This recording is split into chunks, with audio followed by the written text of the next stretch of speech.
Carbon, hydrogen અને oxygen ધરાવતા 0.492 ગ્રામ એક કાર્બનિક સંયોજનનું સંપૂર્ણ દહન કરતા 0.793 ગ્રામ CO2 આપે છે અને 0.442 ગ્રામ H2O આપે છે. તો કાર્બનિક સંયોજનમાં ઓક્સિજનની આપણે ટકાવારી શોધવાની છે. હવે એના માટે આપણને જે આપેલા છે CO2 છે એમાં કાર્બનનું દળ શોધી લઈ અને H2O છે એમાંથી આપણે હાઇડ્રોજનનું દળ શોધી લઈ. તો પેલા આપણે શોધીએ CO2 માં રહેલા કાર્બનનું દળ. CO2 માં રહેલા કાર્બનનું દળ ત્રિરાશિ મૂકીએ તો આપણે લખી શકીએ કે 1 મોલ CO2 એટલે કે 44 ગ્રામ CO2 હોય તો એમાં કેટલા ગ્રામ કાર્બન રહેલો હોય તો કે 12 ગ્રામ કાર્બન રહેલો હોય. તો આપણને અહીંયા આપેલા છે 0.793 ગ્રામ CO2 તો એમાં કેટલો કાર્બન રહેલો હોય તો ક્રોસ ગુણાકાર 12 ગુણ્યા 0.793 છેદમાં આવશે 44 અને એનો જવાબ આપણને મળશે 0.25 ગ્રામ કાર્બન રહેલો હોય. 0.25 ગ્રામ કાર્બન. ઓકે. અને હવે ત્યારબાદ જેવી રીતે આપણે CO2 માં રહેલા કાર્બનનું દળ મેળવ્યું એવી જ રીતે આપણે H2O માં રહેલા હાઇડ્રોજનનું દળ મેળવી લઈએ. H2O માં રહેલા હાઇડ્રોજનનું દળ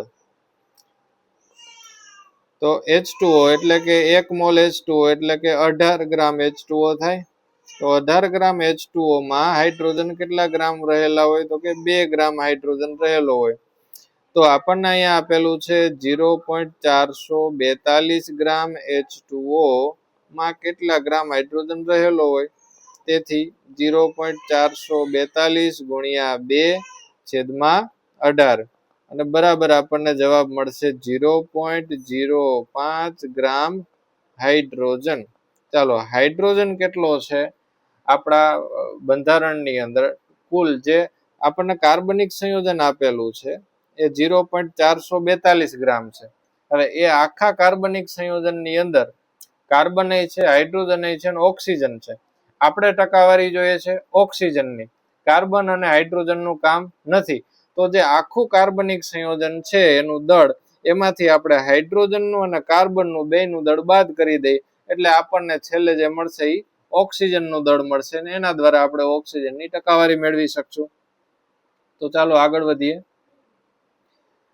કે ઓક્સિજનનું આપણે દળ મેળવી લઈએ. તો ઓક્સિજનનું દળ બરાબર હું આવી રીતે લખી શકું કે કાર્બનિક સંયોજનનું દળ માંથી બાદ કરીશ હાઇડ્રોજનનું દળ અને એમાંથી બાદ કરીશ ઓક્સિજનનું દળ.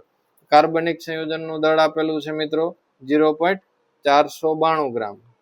તો અહીંયા લખીશ 0.492 માઇનસ એમાંથી હાઇડ્રોજનનું બાદ કરો તો હાઇડ્રોજનનું મેળવું 0.05 ગ્રામ 0.05 અને માઇનસ ઓક્સિજનનું મેળવું 0.25 ગ્રામ.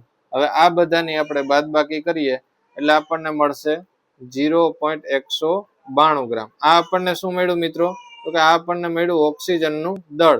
હવે આપણે ઓક્સિજનની ટકાવારી શોધીએ તો સંયોજનમાં રહેલા ઓક્સિજનની ટકાવારી બરાબર ઓક્સિજનનું દળ અને છેદમાં સંયોજનનું કુલ દળ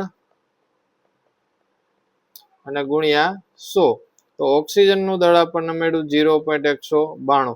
આખા સંયોજનનું દળ છે 0.492 ગુણ્યા 100. આ કરશું એટલે આપણને જવાબ મળશે 46%.